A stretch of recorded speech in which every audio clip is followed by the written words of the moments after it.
Bonjour à tous, ici Pilo. Je suis là parce que j'ai décidé de vous faire une petite vidéo plutôt à destination des Zergs sur en fait les cartes du ladder, comment choisir ses vétos et éventuellement des petits trucs pour jouer chaque map.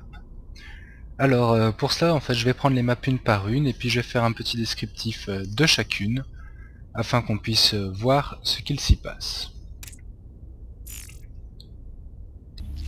Alors intéressons-nous maintenant à la map, une des maps qui est considérée comme les plus équilibrées du jeu, donc Caverne Xel'Naga. Alors, que dire sur cette map? Je vais commencer par les placements possibles d'Overlord en début de game. C'est une technique que j'utilise beaucoup pour scouter, donc c'est d'envoyer un Overlord près de la base dès le début de la partie, pour pouvoir ensuite le sacrifier. Alors par exemple contre Protoss et Terran c'est beaucoup aux alentours des 5 minutes, pour pouvoir donc le sacrifier et scouter la tech que me prépare mon adversaire. Donc pour ce placement, celui que j'utilise en général, c'est celui-ci. Alors pourquoi? Eh bien tout d'abord puisque il va me permettre de voir d'abord la zone ici de la base. Dans le cas où il devrait mourir prématurément, c'est-à-dire sans avoir scouté toute la base, il me permettra de découvrir toute cette zone. Or, j'ai moins besoin de voir celle-ci de zone, puisque avec mes Zerglings en montant la rampe, je vais pouvoir en avoir un aperçu. Alors certes, en cas de Stargate cheese, ou bien caché en tout cas par ici, je ne le saurais pas, mais c'est bien le problème du cheese, et dites-vous que généralement, en cas de cheese ou de rush bien caché en tout cas, l'adversaire n'aura pas franchement de quoi tuer votre Overlord. Alors là il a la speed, mais même s'il ne l'a pas, votre Overlord aura le temps généralement de scouter toute la base sur cette carte. Un autre placement possible est celui-ci, donc c'est d'aller voilà, cacher l'Overlord par ici, et de faire le même mouvement qui permettra de scouter bien ce que fait l'adversaire. Alors, je vais peut-être donner une autre raison de pourquoi je préfère placer mon Overlord par ici. C'est tout simplement parce que dans le cas où j'arriverai à le sauver, ce qui m'arrive de façon de plus en plus fréquente, soit par des builds d'expand vraiment très rapides qui ne permettent pas à mon adversaire de le tuer lors du scout, soit par des erreurs de l'adversaire. En étant placé ici, dans le cas principalement d'un Terran, mais aussi, on va le voir, d'un Protoss, ça me permet de scouter les sorties des unités volantes. Donc c'est à dire que contre un Terran, ça me permet de scouter s'il veut aller faire un petit drop. Il va forcément passer devant mon Overlord par ici. Ou en cas de Banshee aussi, c'est un chemin très utilisé. Contre Protoss, en cas de rush Stargate, il arrive aussi que l'adversaire passe par ici. Dans le cas où je ne l'aurais pas encore scouté, ce serait vraiment très intéressant de le voir aussitôt. On va continuer sur le placement des Overlords pour les scouts. Donc je conseille vraiment, contre Terran en tout cas, d'en mettre un ici qui vous permettra de voir venir les drops qui partiraient par la droite de la base Terran, donc par ici à peu près, pour remonter jusqu'à l'angle et descendre là. En le plaçant ici, vous ne prenez pas le risque de le perdre un petit peu bêtement si le Terran le voit, que s'il est là avec quelques marines, il pourrait vous le tuer facilement. Et de même, je vous conseille d'en mettre un par ici, qui aura exactement la même utilité dans le cas où le premier serait mort, c'est-à-dire de pouvoir anticiper d'éventuels drops à l'avance. Toujours dans le placement des overs, un Overlord ici, alors là c'est un Overseer mais ça n'a pas grande importance, est extrêmement important.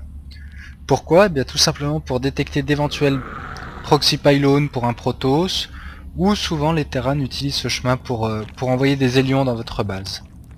Il est donc très important de placer un Overlord. Alors j'aime assez l'avancée, vous voyez, plutôt par ici. Par exemple en cas des lions, les scouter alors qu'ils sont là est toujours moins intéressant que de les scouter alors qu'ils arrivent par ici.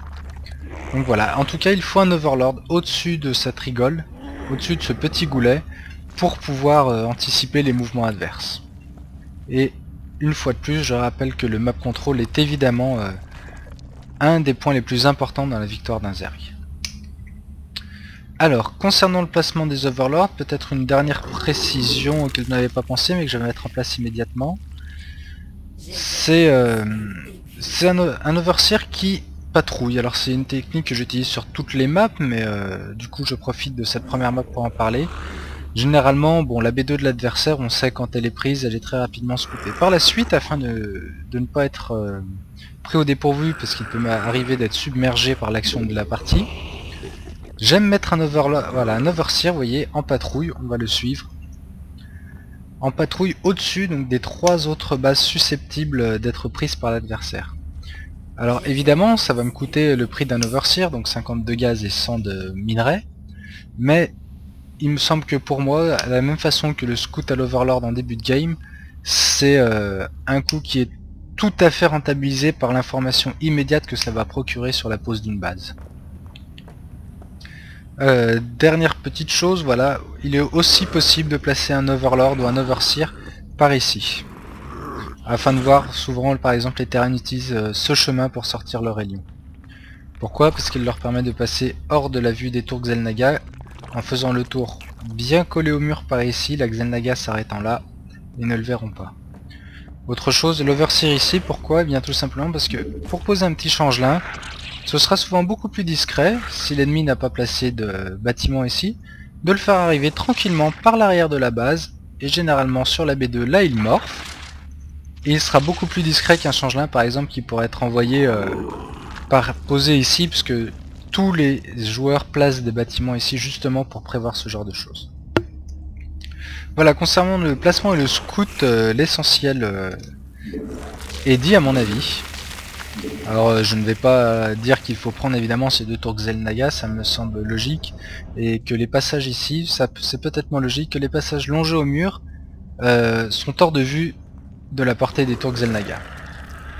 Donc ce petit goulet pour un Zerg, extrêmement intéressant, tout simplement pour pouvoir faire des petits run-by à base de banling, qui vont pouvoir aller, vous voyez là ils ne sont pas vus, ça y est, ils passent les arbres, et qui vont aller pouvoir exploser dans les drones adverses.